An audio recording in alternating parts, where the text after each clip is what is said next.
this is a really good time to talk about meditation, because most people really don't get what we mean by it at all. Because you know how we talked about 20 years, you took it 30, but you know what we talked about. So we're talking about the things that you keep updating, that you keep using as your excuse to not go with the flow of who you really are, and most everybody does it to one extent or another.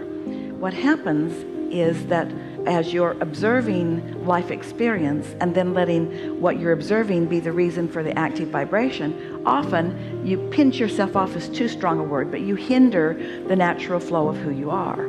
And so when you realize that your life experience has caused you to become more and that you want to go in the direction of it, then what we're talking about is getting up to speed with who you've become, and nothing else will do.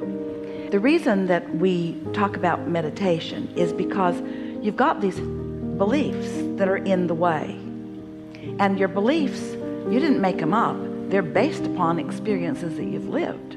And they make sense to you, and you keep renewing them. But the fact is, you have beliefs that are not valid, that are in the way of what is valid.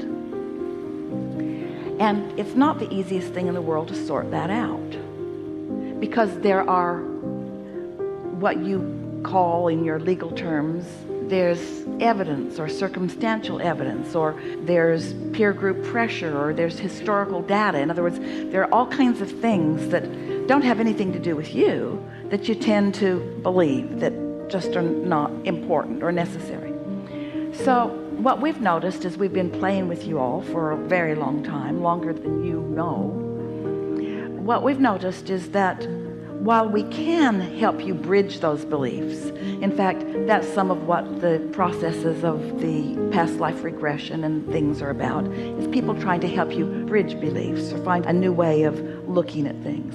But what we've noticed is that for the most part, when you give your attention to anything, it just causes that belief to dig in a little more. For example, have you ever had the experience where you have a friend or an acquaintance, and you have opposing opinions about something, and both of you visit with each other with the desire and intention of changing the other one's mind and getting them to see your point of view? But have you noticed that usually the more you talk, the more they dig in, the more they do not move in the direction of your much more logical. And so what we want you to realize is that you're doing that to yourself all the time. You're digging in with beliefs that work against your now desires, and it's not necessary that you do that. So that's why we teach meditation, because meditation, all we mean by meditation is giving your brain a break for a minute, suspending the habit of thought about everything, just enough to give you an opportunity to maybe think a different thought. Meditation is just a quieting of the mind, and not for very long every day. Sit for 15 or 20 minutes and you might get 2 or 3 minutes of a quieted mind. And if you do that, good work. When you quiet your mind, that means suspend all thought. And when you suspend all thought, you suspend resistant thought. And when you have suspended resistant thought, your vibration rises. And when your vibration rises, your whole point of attraction changes, which means your experience will change, which means your belief will change. You see what we're getting at? It's the only way really to change a belief, because words don't teach. No one can bring you enough data to really change your mind if you've lived an experience. Are you following all of this? By meditation, we mean quieting your mind. Now, here's the way that we've noticed works the best for you. Sit in a quiet room, be comfortable, be alone if you can, unless you're really compatible with the people that you're with. And as you quiet your mind, just focus upon something that doesn't have much interest. Esther likes to focus on, because she can usually find it in every environment, an air conditioner. And often, Esther has begun to enjoy the more little things that are going on, like an occasional dog barking, or a rippling of a stream outside, or an airplane flying over, or whatever. The more other things that are going on, the more she enjoys isolating that specific thought, focusing on that specific thing. So even though in the beginning she'll usually be aware of this and that and the other, it's not long before that's what she really hears, and that's all that she really hears. And when that's all that she really hears, now her mind must quiet, because that's not interesting. In other words, she doesn't think, I've heard better. Or she doesn't think, you might need a new solenoid. She's not really thinking about that. She's just noticing it. She's just aware of it, which is thinking. But you get what we're talking about? And so in the boredom of the unimportant whatever it is that she's focused upon, her mind just relaxes, and beliefs that have been active aren't, and her whole point of attraction changes. And hers, yours too, vibration rises.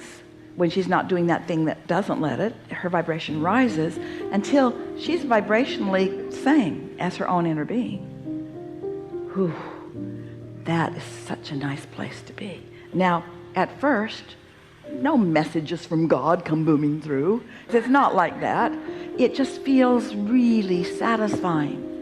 Don't try to make anything happen with it. Don't try to receive guidance. Don't try to solve problems, because then you're just right back in that place that you were before you sat. Just let your mind relax for a little bit. And as the vibration rises and you become vibrationally equivalent to your inner being, now you're in a different point of attraction.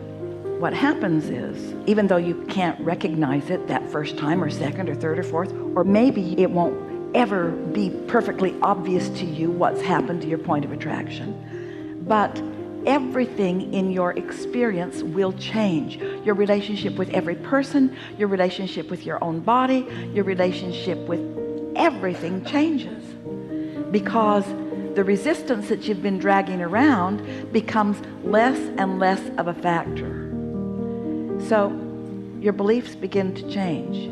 The mix between you and you begins to shift. And the benefit of it is that, first of all, you feel better more of the time. It's funny, some of our human friends will say to us, all right, well, I'll pay the price of happiness if it'll get me what I want. And we say, happiness is what you want. It is what you want. Everything that everyone wants, no matter what it is, a relationship or an improvement or a material object or a pile of money, everything that you want is because you believe you will feel better in the having of it. And it is the feeling better that we want you to show yourself that you can accomplish within a week or two or three of just giving yourself that 15 or 20 minutes every day.